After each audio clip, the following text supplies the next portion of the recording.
કેમ છો બધા? રાધે રાધે, ગુડ મોર્નિંગ, જય શ્રી કૃષ્ણ. તો આપણે આજે સવારમાં ઉઠીને આવી ગયા હતા ગિરનારે, અને અહીંયા આવીને આપણે અંબાજી માતાના દર્શન કર્યા, અને હવે આપણે જશી નીચે, અને ત્યાંથી આપણે બધું જોઈએ, ફરીએ.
આપણે નીચે આવી ગયા હતા, તો હવે આપણે જશે અહીંથી.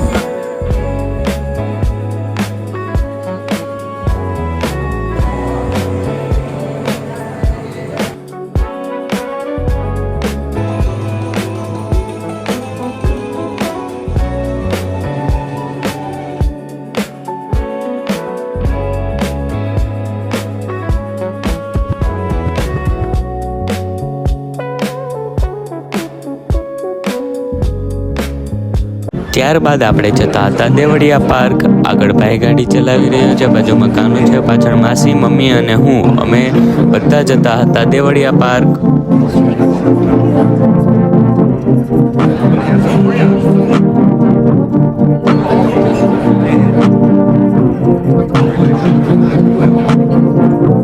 તો આપણે પહોંચી ગયા હતા દેવળિયા પાર્ક, અને હવે આપણે ચાલીને અંદર જવાનું હતું. સામેની બાજુ લખ્યું હતું ગીર ઇન્ટરનેશનલ, અને તેની બાજુમાં હતો ગેટ. અંદર જતા બુકિંગ ઓફિસ દેખાણી, ત્યાં ઘણી બધી ભીડ પણ હતી.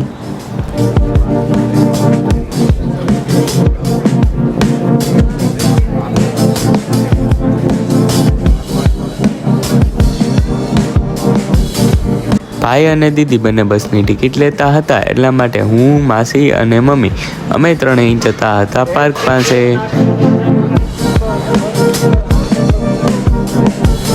અને પાર્કની બાજુમાં ફૂડ કોર્ટ પણ હતું. તો આપણી બસની ટિકિટ આવી ગઈ હતી, તો હવે આપણે બસમાં બેસીને મળીશું.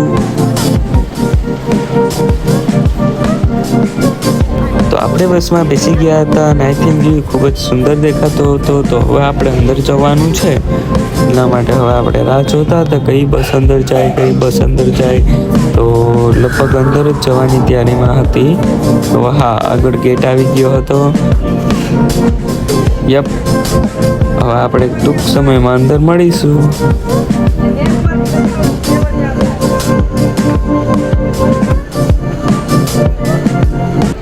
ઓકે, તો આપણે સીટ ચેન્જ કરી લીધી હતી, કારણ કે પાછળની સીટમાં સરખું દેખાતું નહોતું, એટલા માટે આપણે પહેલી સીટે આવી ગયા હતા, અને આપણે એન્ટ્રી કરી લીધી છે.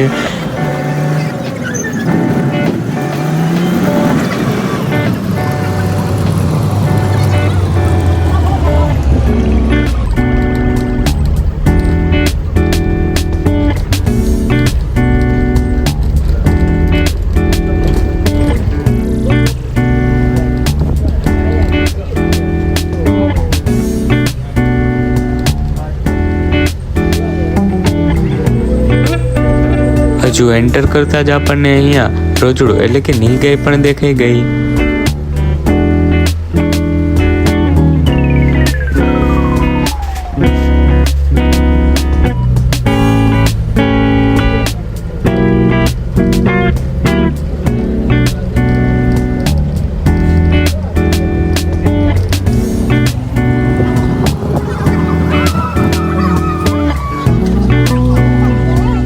તો અહીં અમને મોર કળા કરતો પણ દેખાણો.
તો અહીં અમને અરણનું નાનું ઝુંડ પણ દેખાણું.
એક નીચે છે.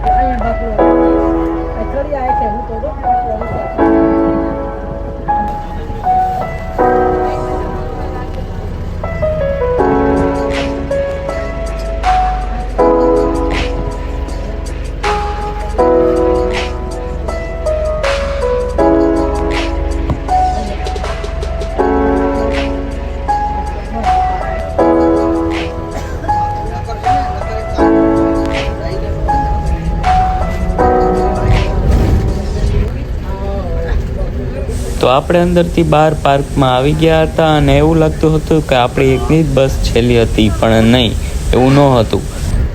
પાર્કમાં થોડાક માણસો દેખાતા હતા કારણ કે પાર્ક બંધ થવાનો સમય થઈ ગયો હતો. એટલા માટે આપણે આગળ જતા રહ્યા અને આગળ તે ભાઈએ આપણને ઉતારી દીધા હતા.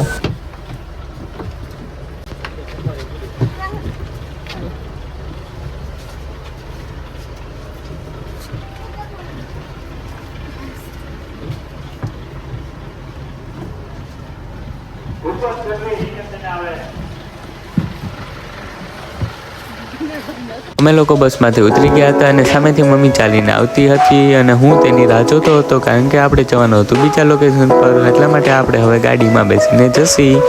તો આપણે જવાનું હતું હોટલ ધ કમ્ફર્ટમાં. લોકોને રીલ જોઈ હોય તે મારા ઇન્સ્ટાગ્રામ અકાઉન્ટમાં જોઈ શકે છે. તો આજના બ્લોગમાં બસ આટલું જ. Good bye, take care.